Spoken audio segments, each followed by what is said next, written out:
सोनेरी किरणांनी उजाडली प्रजासत्ताक दिनाची पहाट. भारत मातेला वंदन करून मी करते माझ्या भाषणाला सुरुवात. सन्माननीय व्यासपीठावरील मान्यवर, वंदनीय गुरुजन वर्ग आणि माझ्या मित्रमैत्रिणींनो, सर्वांना माझा नमस्कार. माझे नाव ईश्वरी वनकर, इयत्ता पहिली. आज 26 जानेवारी आपल्या भारताचा प्रजासत्ताक दिन आहे. 26 जानेवारी 1950 रोजी संविधानाची अंमलबजावणी करण्यात आली. प्रजासत्ताक दिन आपण मोठ्या उत्सवात साजरा करत आहोत. प्रजासत्ताक दिनला गणराज्य दिन असेही म्हटले जातात. हा दिवस आपल्याला शांतता आणि ऐक्य शिकवतो.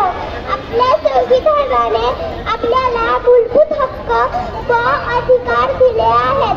आपण आपल्या संविधानाचा नेहमी आदर केला पाहिजे.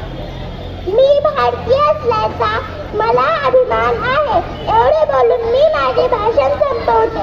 तुम्ही पण माझ्यासोबत बोला. प्रजासत्ताक दिनाचा भारत माता की जय हिंद, जय महाराष्ट्र. धन्यवाद.